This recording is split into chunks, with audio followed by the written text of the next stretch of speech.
ఓం ధాత్రచ్యుత సురాధీస సుఖదాయై నమో నమః.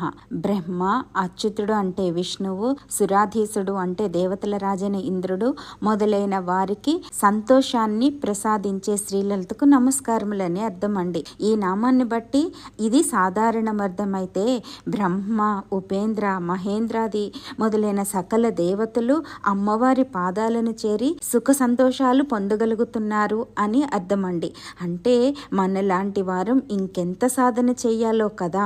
ఆ పరబ్రహ్మ స్వరూపిణి తత్వం అర్థం చేసుకోవాలంటే అమ్మను సకల దేవతలు సేవించి అమ్మలో తాదాత్మ్యం చెంది వారికి అప్పగించబడిన కృత్యాలు చేయగలుగుతున్నారు. అమ్మను పూజించే భక్తులు అమ్మవారి స్వరూపాలుగా మారి అమ్మనే చేరగలరు. వారు అంటూ లేని స్థితిని వారు పొందగలుగుతారండి. అది మోక్ష మార్గం అండి. అట్టి మోక్షప్రదాయిని శ్రీలలిత పాదపద్మాలకు నమస్కారములని తెలియచేస్తున్నా.